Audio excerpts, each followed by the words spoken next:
వర్షంలోనే వేలమైతే జరిగింది. మొదటి రౌండ్కి సంబంధించి ఆల్రెడీ ప్రత్యక్ష ప్రసారం ద్వారా అయితే తెలియజేశాను. అది చూడాలనుకునే వాళ్ళు మన ఛానల్లోకి వెళ్ళి లైవ్ అనే ఆప్షన్ ఉంటుంది, అక్కడి నుంచి చూసేయండి. రెండో రౌండ్లో ఏం ధరలు కొనసాగే ఏమి ఎట్లా తెలియజేస్తాను. వర్షంలోనే అంతా లైక్ ఉండేది చూసేయండి.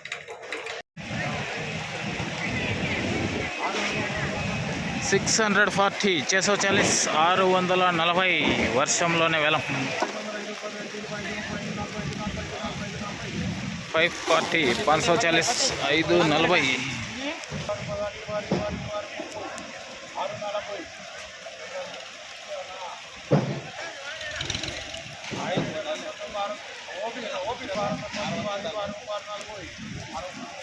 640 640 640.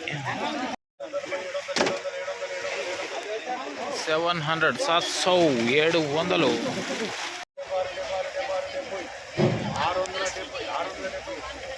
670 670 670.